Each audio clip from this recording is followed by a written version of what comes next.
자, 여러분 안녕하세요. 자, 여러분 이번 시간부터 맨큐 경제학 교재를 좀 꼼꼼히 같이 보도록 하겠습니다. 지난 시간에 제가 약간 이렇게 뭐라고 할까? 컴퓨터에서 이렇게 쓰면서 했는데요. 이제 고민이 두 가지예요. 첫 번째는 뭐냐면, PPT 같은 걸 해가지고 쫙 해서 하려고 했더니, 맨큐 책 안에 보면은 되게 주옥 같은 얘기들이 굉장히 많이 있거든요. 근데 그런 것들을 다 이렇게 날려버리게 되더라고요. 여러분들이 그것을 혼자서 보시는 것도 괜찮긴 한데, 제 생각에는 좋은 책을 하나 잘 선정해 가지고요 같이 꼼꼼히 보는 게 어떨까 하는 생각이 들어서요. 그래서 제가 여기 약간 조그맣지만 전자칠판을 사용해 가지고요 교과서를 같이 읽는 시간을 마련해 볼까 합니다. 그래서 여러분들이 보시기에는 이게 뭐야, 핵심만 빨리빨리 알려주고 딱딱 내가 읽으면 되는 거 아니야? 그러신 분들은 뭐 그냥 안 보셔도 상관없어요. 근데 제 생각에는 그냥 제가 교과서 내용을 보시면서 같이 밑줄 치면서 그 다음에 핵심 내용 전달해 드리고 여기 직접 뭐 PPT로 할까 했는데 그것도 뭐 시간이 좀 많이 걸렸어요. 제가 이것저것 하는 게 많아서 그냥 아예 판서하면서 설명드리고 뒤에 연습 문제 중에서도 괜찮은 것들 제가 좀 풀어드리면 어떨까 하는 생각을 해봅니다. 아셨죠? 제 취지는 그냥 좋은 책을 잘 선정해 가지고 좀 이렇게 보자. 그리고 이제 제가 틈틈이 시간을 내서요 업로드도 자주 할 테니까 여러분들 관심 갖고 같이 따라와 주셨으면 좋겠습니다. 자, 우선 교재 1장부터 다시 한번 볼게요. 지난번에 뭐 간단하게 봐가지고 그냥 넘어갈까 뭐 자꾸 반복하는 것 같아서 그런데 그래도 한번 그냥 다시 한번 중요하니까 보도록 하겠습니다. 자, 우리가 맨큐의 경제학인데요. 첫 번째 제1장이 경제학의 10대 기본 원리에 대해서 살펴볼 겁니다. 이 10대 기본 원리는 경제학을 공부하시다 보면 뒤에 계속 반복될 거고요. 제가 생각할 때는 맨큐 교수님이 뭐 이렇게 10 해서 뭔가 완성된 듯한 10가지 해가지고 이제 토픽을 이렇게 기본 원리를 마련해 주셨는데 중간중간에 보면은 그 원리를 가지고 어떻게 적용되는가가 책 곳곳에 숨어 있습니다. 자, 우선 경제학이다라고 하면은요, 여기 경제학 나와 있는데 경제학을요, 그 책 교재를 보시면 이코노미라고 얘기합니다. 이코노미 이렇게 얘기하죠. 자, 이게 뜻이 뭔가라고 했더니 원래 그리스어에서 오이코노모스라는 말에서 나왔대요. 오이코노모스. 저도 뭐 처음 듣는 얘기입니다. 여기서 나왔는데 이게 뜻이 뭡니까? 라고 하면은 집안을 살림하는 사람이래요. 집안을 살림하는 사람. 우리 집사인가 보죠? 아니면 가정주부라고 할 수 있고요. 살림하는 사람이다. 이렇게 얘기를 합니다. 자, 집안 살림하는 사람이 보시기에는요, 경제와 공통점이 있다는 거야. 그래서 무슨 공통점인가 라고 하면은 어떤 집안이든 가정을 관리할 때는요, 거기 두 번째 단락에 보시면 많은 결정을 내려야 됩니다. 그래서 어떤 결정을 내려야 되는가? 그 의사결정이라고 보셔도 되고요. 우리가 이제 보통 경제학에서는 선택이다 이렇게 얘기를 할 거예요. 그래서 어떤 선택을 내리는가 한번 보니까 누가 저녁을 차려야 할까? 그렇죠. 아빠가 차릴 수 있고 엄마가 차릴 수 있고 애들이 차릴 수 있고요. 그래서 저녁은 누가 차려? 요거. 그 다음에 또 빨래는 누가 해? 세탁기가 하는 거지. 그렇지만 세탁기 버튼은 누가 누를 거야? 그렇게 보시면 되겠습니다. 빨래는 누가 해? 그 다음에 저녁 식탁에 누가 맛있는 디저트를 먹을까? 그러면 이게 반찬이라든가 디저트가 있으면 이게 누가 마시는 거 이게 한정돼 있잖아요. 서로 먹으려고 한단 말이죠. 그리고 또 이제 어딜 간다라고 하면요, 누가 운전하지? 이런 거요. 네가 해 이럴 수도 있고요. 뭐 나중에 AI가 되면 자율주행차가 올 수도 있겠지만은 뭐 이런 것들이요. 뭐 그런 것들이 있고 또 누가 어떤 일을 하고 이런 일을 했습니다. 이렇게 어떤 일을 하게 되면 이에 따라서 뭐 선택에 따른 대가를 이제 받게 됩니다. 그래서 대가로 무엇을 받아야 되지? 나 오늘 저녁 했어. 그럼 뭐 해줄 거야? 뭐 이런 식으로 빨래 했어. 뭐 이런 대가를 치르게 돼요. 뭐 보상이라 볼 수도 있고요. 네, 그런 것들을 누가 받아야 할 것인가 라는 결정을 하게 됩니다. 자, 이게 집안을 살림하는 이런 경우에 우리가 주체는 가게에서 일어난다라고 해서요. 우리가 가계의 의사결정이다 이렇게 얘기할 수 있는데요. 다음 페이지 4페이지 가보시면 첫 번째 줄에 어떤 한 가게는 그 구성원들의 그 표현이 중요합니다. 이러한 어떤 결정과 관련해 가지고요 어떤 원리가 적용되는가 라고 하면은요 거기 첫 번째 줄에 각 구성원들의 능력을 봐야 되는 거죠. 야, 전역을 잘하는 사람이 누구냐? 남자냐, 여자냐? 뭐 능력 있는 사람들이 또 어떻게 보면 밖에 일에 능력 있는 사람은 바깥 일을 하고요. 집안일에 능력 있는 사람은 집안일을 하고요. 그게 이제 여러 가지 진화론적인 생존 측면에서 봤을 때는 남자가 밖에 있는 일을 더 훨씬 잘했기 때문에 그렇게 바깥 일은 남자들이 하고 여자들이 주로 집안일을 많이 했는데 요즘은 또 경제활동 무대도 바뀌어가지고 이제 그게 뒤바뀌기도 합니다. 그래서 가정주부 하면은 요즘은 제 주위에도 보면 남자가 주부인 경우도 많아요. 그렇게 능력에 따라서 또는 노력에 따라서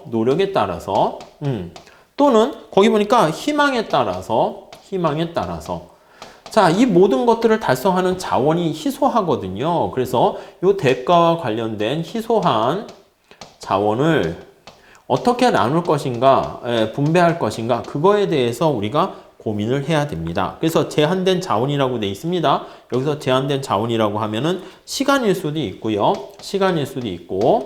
그럼 또 뭐라고 돼 있습니까? 디저트일 수도 있고, 맞죠? 디저트의 양이 제한돼 있고요. 그 다음에 보니까 승용차 주행 거리, 그쵸? 휘발유를 넣는데 만땅 넣었다라고 하지 않고 조금밖에 없는 거야. 그러면 주행 거리가 어느 정도 제한을 받을 수가 있습니다. 그래서 갈 수 있는 거리가 달라질 수가 있겠죠. 그런 것들을 식구들에게 나눠줘야 됩니다. 그리고 근데 이게 지금 가계라고 지금 제가 말씀드렸는데 이러한 원리는요, 꼭 가계뿐만 아니라 사회로 확장을 했을 때도 마찬가지입니다. 그래서 사회로 확장을 했을 때도 이러한 선택과 관련된 문제들은 그대로 갈 수가 있어요. 자, 그래서 두 번째 단락 한번 보시면요. 어떤 사회든 누가 어떤 일을 해야 되고 그 일을 누가 하는 게 더 나을 것인가.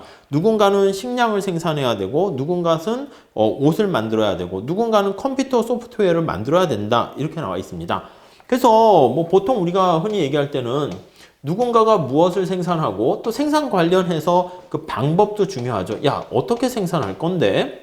그 다음 생산된 거를 가지고 지금 얘기한 것처럼 어떻게 나눌 것인가, 엘로케이션 할 것인가, 분배와 관련된 문제들도 우리가 관심을 갖게 됩니다. 그래서 for whom 이렇게 생각을 하시면 되겠습니다. 그런 얘기, 거기 책에 보니까 재밌는 게 있습니다. 그래서 생산된 재화나 서비스를 또 나중에 배분해야 돼요. 지금 이게 바로 배분과 관련된 얘기다라고 보시면 될 것 같습니다. 자, 누가 캐비어를 먹고 누가 감자를 먹고 누가 테슬라를 운전할 것인가, 이런 것들에 대한 의사결정을 하게 되는 것이죠.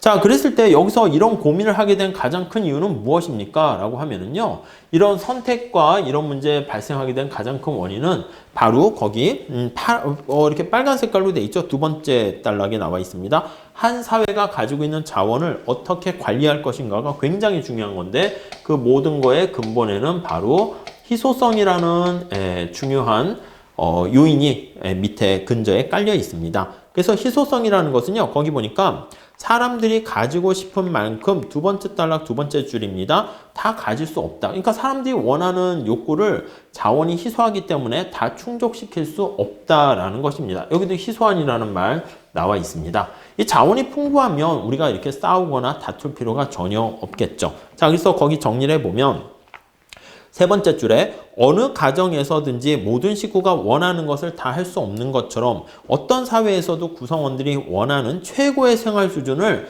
누구에게나 다 보장해 줄 수 없어요. 나 빌 게이츠 같이 살고 싶어. 갖고 싶은 거 다 갖게 해줘. 그렇게 못해요. 당연하죠. 자원이 희소하기 때문에 그렇다라고 보시면 되겠습니다.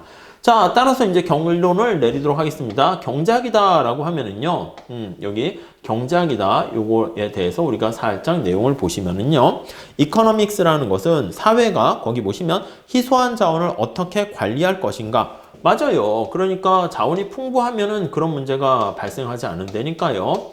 사회라는 경제 주체가 뭐 가게일 수도 있고 뭐 기업일 수도 있고 마찬가지인데 희소한, 거기 보시면 약간 반복되는 표현입니다. 희소한 자원을 어떻게 관리하는가? 희소한 자원을 어떻게 관리하는가? 이거에 대해서 살펴보는 게 바로 경제학이다라고 보시면 될 것 같습니다.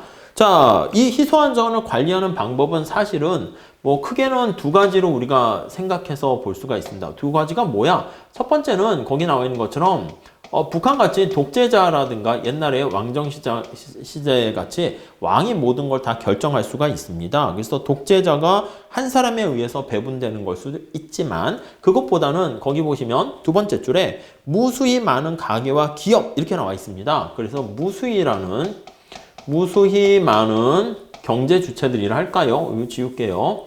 무수히 많은 경제 주체들이 막 행동을 하게 되는 거야. 경제 주체들의 어떤 결정들, 그거에 의해서 나타낼 수 있다라고 보시면 되겠습니다. 자, 그래서 거기 보시면, 자, 동그라미 치세요. 즉, 얼마나 일하고 무엇을 구입하며 얼마나에 초점을 해야 돼. 그게 우리의 관심입니다. 얼마나. 그쵸? 얼마나 우리가 일을 해야 되며 그 다음에 또 얼마나 저축을 하고 또 어떻게 또 투자를 할 것인가 이런 모든 것들과 관련된 게 경제학이다 이렇게 생각하시면 되겠습니다. 자, 그 다음에 경제학자들은요 사람들이 또 상호작용이라는 말 밑줄 치세요. 이게 혼자 있는 게 아니잖아. 여기 보시면 사회라는 단어를 제가 사용했습니다. 사회라는 단어에 보시면은 이게 홀로 있는 게 아니라 자 무슨 단어가 중요할까요? 상호작용이라는 말이 중요합니다. 상호작용. 다른 사람과의 어떤 상호작용에 또 관심을 갖게 됩니다. 자, 그래서 거기 보시면 다시 또 수많은입니다. 무수히라는 말이 있는 거죠. 수많은 거기 보시면은 판매자와 구매자들이 어떻게 상호작용을 할 것이며 재화나 거래량이 가격이 어떻게 결정되는가. 그리고 국민들의 평균 소득을 증가시킨다거나 일자리가 없는 국민들의 어떤 비율이라든가 물가 상승률 이게 국가 전체의 또 관심사가 되는 것을 알 수가 있습니다. 그래서 이 무수히 많은 경제 주체들의 관심사들에 대해서 우리가 살펴보게 됩니다. 자, 그런데 이러한 원리들, 돌아가는 원리가 있지 않을까 해가지고요. 맨큐 교수님은 경제학의 10대 원리 해가지고 10가지의 기본 원리를 설명하고 있습니다. 그래서 거기도 나와 있듯이 이 원리는 이 책에서 계속 반복적으로 등장하게 될 것이다. 그렇게 얘기를 하고 있습니다. 자, 그러면 지금부터 그 원리에 대해서 하나하나 살펴보도록 하겠습니다.